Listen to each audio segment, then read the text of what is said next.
fuune Hacaaluu du'uun isaa nama garaa nama nyaata. Amma Juwaayis nu jalaa qabame. Hamzallee nu jalaa qabame. Innuu jaalannaa kan isaan beeknu. Amma Juwaar qabamee akka inni nyaata garaa qullaa bulee garaa nama nyaatas kunis garuu Hacaaluu hunduun isaa garaa nama nyaata. Ammas Hacaaluu hunduurraa Abiyyiidhaan kana dhaaga ija barbaada. Abiyyiin akka nama gaatiraa bulee barbaade immoo soogidda irra buusee fakkaata. Gaatiraa bulee fakkaata. Akkatti ijji isaa kurfoo bu'ana argina akka ta'e. Inni nu akka uffatanii fakkaata.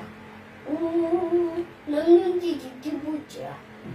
Abiyyiin jiruun sikinnaa jiru, amaa jiru, naftanyaa jiru. Kamittuu nuuf nama ta'a. Kan kun Abiyyiin jiruun kunu akkatti nama ajjeesaa oolu. Eenyu kun? Fixxiqinnaa, naftanyaa. Udigira baaduu ajjeesta. Sirraa kaballaa nu agarta. Haa biyya tana jiru haachi biyya tanarraa achi siiduu fuddiranii miti. Asirraa ajjeennee siifinna.